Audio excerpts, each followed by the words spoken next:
Der lebendige Jungfrau befehle dir, die Wahrheit zu sagen. Das Dreckwasser muss wieder in die Häuser.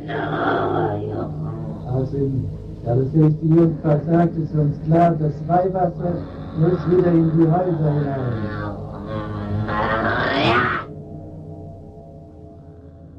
In this audio clip, we hear one of the exorcism sessions of Anneliese Michel, a young German woman who underwent a grueling series of 67 exorcisms.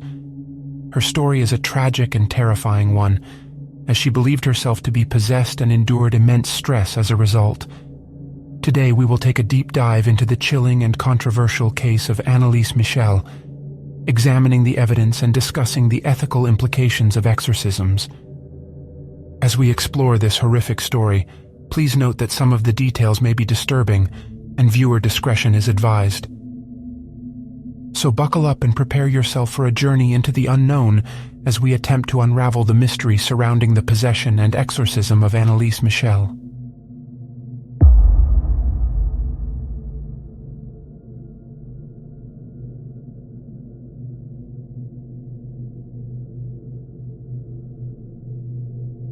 The Catholic Church permits the practice of exorcism for individuals who are suspected of being under demonic possession.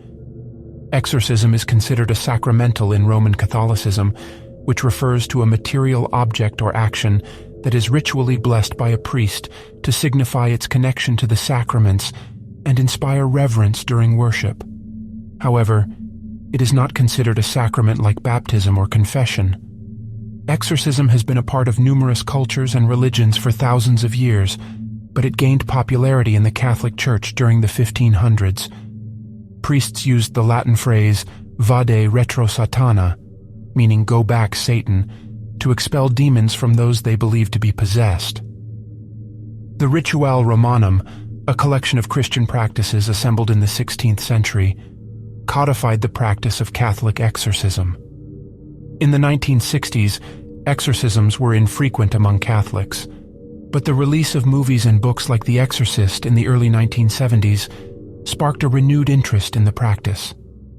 In January 1999, the Catholic Church revised the rite of exorcism, while still allowing the traditional rite of exorcism in Latin as an alternative.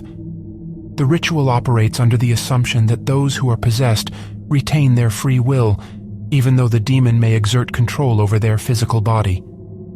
It involves a series of prayers, blessings, and invocations, employing the document of exorcisms and certain supplications. According to canon law in the Church, only an ordained priest, or higher prelate, with explicit permission from the local bishop, and following a thorough medical evaluation to rule out any possibility of mental illness, is authorized to perform solemn exorcisms. The signs of demonic invasion are dependent on the type of demon and its objective. These signs can include using languages unknown to the person or people around them, having extraordinary strength or resistance to physical restraint, knowledge of events or people that the person could not have possibly known, an aversion to holy objects or places, such as holy water or churches, self-harming and displaying violent or aggressive behavior, ailments or conditions that cannot be diagnosed or treated medically, having hallucinations or hearing voices, an abrupt change in behavior or personality. During the process of an exorcism, it is common practice to restrain the possessed individual to prevent harm to themselves or others present.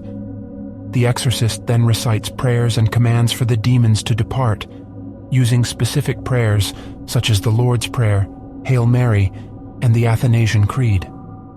Exorcists utilize holy water and a cross, following the procedures outlined in the Vatican's revised Roman Ritual of Exorcism from 1999. More experienced exorcists may use the Ritual Romanum as a starting point, but do not necessarily follow the prescribed formula to the letter. The official practice of exorcism is regulated by a Vatican document. Anneliese Michel was born on September 21, 1952 in Bavaria, West Germany, to a devout Roman Catholic family. She was raised with her three sisters by her parents, Joseph and Anna, and attended Mass twice a week, demonstrating her religious faith from a young age. In 1968, at the age of 16, Anneliese blacked out at school and began to walk around in a trance-like state. Although she had no recollection of the incident, her friends and family reported her unusual behavior. A year later, Anneliese experienced a similar event and awoke from a trance while having wet the bed. Her body also convulsed uncontrollably, causing her to shake. Following this second occurrence, Anneliese visited a neurologist who diagnosed her with temporal lobe epilepsy, a condition that causes seizures, memory loss, and visual and auditory hallucinations. Temporal lobe epilepsy can also result in the manifestation of Geschwind syndrome, a collection of behavioral phenomena including hyperreligiosity, which is a psychiatric disorder characterized by intense religious beliefs or episodes that interfere with normal functioning. Hyperreligiosity often involves abnormal beliefs and a preoccupation with religious content.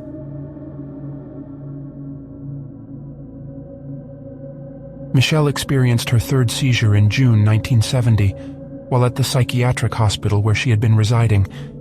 As a result, she was prescribed anti-convulsion medication for the first time. Michel reported seeing devil faces throughout the day and was subsequently prescribed a medication similar to chlorpromazine, which is often used to treat psychoses such as schizophrenia, disturbed behavior, and delusions. By 1973, Anneliese's mental state had deteriorated, and she suffered from depression, hallucinations during prayer, and hearing voices that informed her she was damned and would rot in hell. Her prolonged hospitalization and medication treatments had not led to any improvements, and she became increasingly frustrated with her medical care. After being prescribed pharmacological drugs for 5 years, Michel developed an intolerance towards Christian sacred places and objects, such as the crucifix. During a visit to the Commune San Damiano with a family friend who regularly organized Christian pilgrimages, Anneliese's escort concluded that she was suffering from demonic possession due to her inability to walk past a crucifix and refusal to drink the water of a Christian holy spring.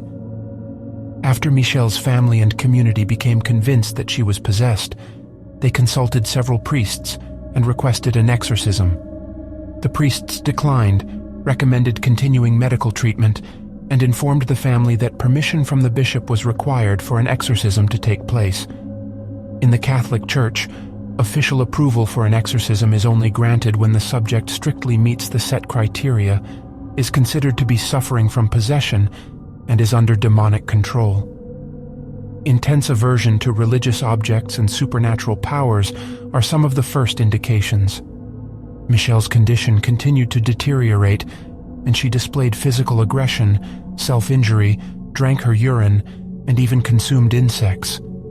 In November 1973, Michel began treatment with Tegretol, an anti-seizure drug and mood stabilizer. She was prescribed antipsychotic medication during the religious rites and consumed them frequently until shortly before her death. Despite taking these neuroleptic medications, Michel's symptoms worsened, and she began growling, seeing demons and throwing objects. Father Ernst Alt, a priest, declared that Anneliese did not exhibit any signs of epilepsy during his observations, and that he believed she was suffering from demonic possession. He urged the local bishop to allow an exorcism. Finally, in September 1975, Bishop Joseph Stangl granted Father Arnold Renz permission to perform an exorcism according to the Rituale Romanum, but ordered that it be kept secret. The first exorcism session took place on September 24th. During the sessions, Michel began speaking increasingly about dying to atone for the sins of wayward youth and apostate priests of the modern church. Her parents ceased consulting doctors at her request and relied solely on the exorcism rites. Over the course of approximately 10 months in 1975 and 1976, a staggering total of 67 exorcism sessions took place, with 1 or 2 occurring each week and lasting up to 4 hours each. Throughout the sessions, Anneliese revealed that she believed she was possessed by at least 6 demons, including Lucifer, Cain, Judas Iscariot, Adolf Hitler, Nero, and Fleischmann, a disgraced priest. During the 10-month period of exorcisms, Anneliese was frequently restrained so that the priests could perform their rites. Her constant kneeling in prayer resulted in broken bones and ripped tendons in her knees. She slowly stopped eating, and on July 1st, 1976, she passed away at home. An autopsy report attributed her cause of death to malnutrition and dehydration, which resulted from almost a year of near starvation while the exorcisms were performed. She was unable to move without assistance and reportedly contracted pneumonia. At the time of her death, she weighed a mere 30 kilograms or 66 pounds. She was only 23 years old. Following an investigation, the state prosecutor determined that Anneliese's death could have been avoided even up to a week before her passing. In 1976, the state charged Anneliese Michel's parents and priests, Ernst Alt and Arnold Renz, with negligent homicide. The parents were defended by renowned defense attorney Erich Schmidt-Leichner, who also defended in the Nuremberg trials, while the priest's defense counsel was funded by the church. The state recommended that none of the involved parties be incarcerated. Instead, the recommended penalty for the priests was a fine, and the prosecution concluded that the parents should be pardoned as they had endured enough. On March 30th, 1978, the trial began in the district court, attracting significant attention. Doctors testified that Michel was not possessed and claimed that the manifestations of demonic possession were a psychological result of her strict religious upbringing and epilepsy. The defense contended that the exorcism was lawful and that the German Constitution safeguarded citizens in the unhindered practice of their religious beliefs. To support their claim that Michel was possessed, the defense played tapes recorded during the exorcism sessions, which sometimes included what was believed to be the demon's arguments.